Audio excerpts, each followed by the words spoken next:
When I did my portfolio, I was quite nervous about it because I didn't know what the university expected.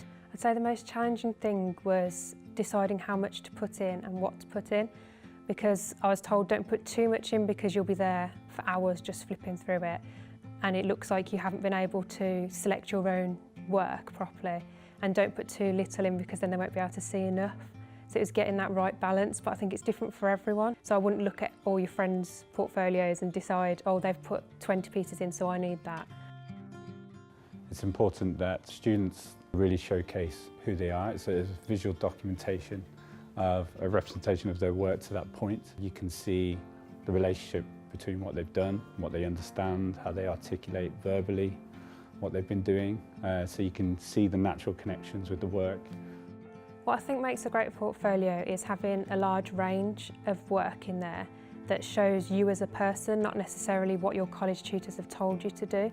Breadth is always what I'm looking for, because again, it is so cross-disciplinary and you're working with so many different creative professionals in the industry that if you can demonstrate breadth in your portfolio, then that's really going to give you the edge. We don't prescribe what format the portfolio should be in. We really look at drawing skills, illustration styles, but again, other students may be more versed in CAD work to photography to more hands-on textiles and the making elements. So it's really what you've experienced, what your strengths are, and then how you can package that and discuss that work and showcase yourself.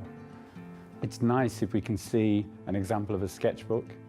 So again, rather than the polished portfolio that's been compiled at the end, we can see the thought processes behind it, a mixture of primary, secondary sources, to natural note-taking, to mark-making.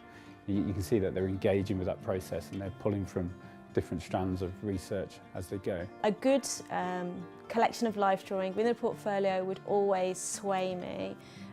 Simply because it demonstrates a lot of other things besides the ability to actually draw a figure. You're evidencing your ability to sit for a period of time focusing on one object and studying it in detail. I spoke to some of my college tutors and asked them to sort of give me a mock interview in a way, where I just sat down and I spoke about my work to them. I also did it with my mum, so I think the best thing is just to practice.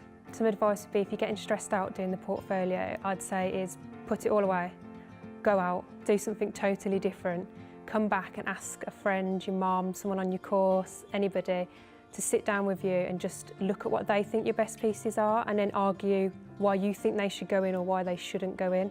You might be able to argue why that isn't actually a good piece, or it might be you realise that is a good piece and it should go in.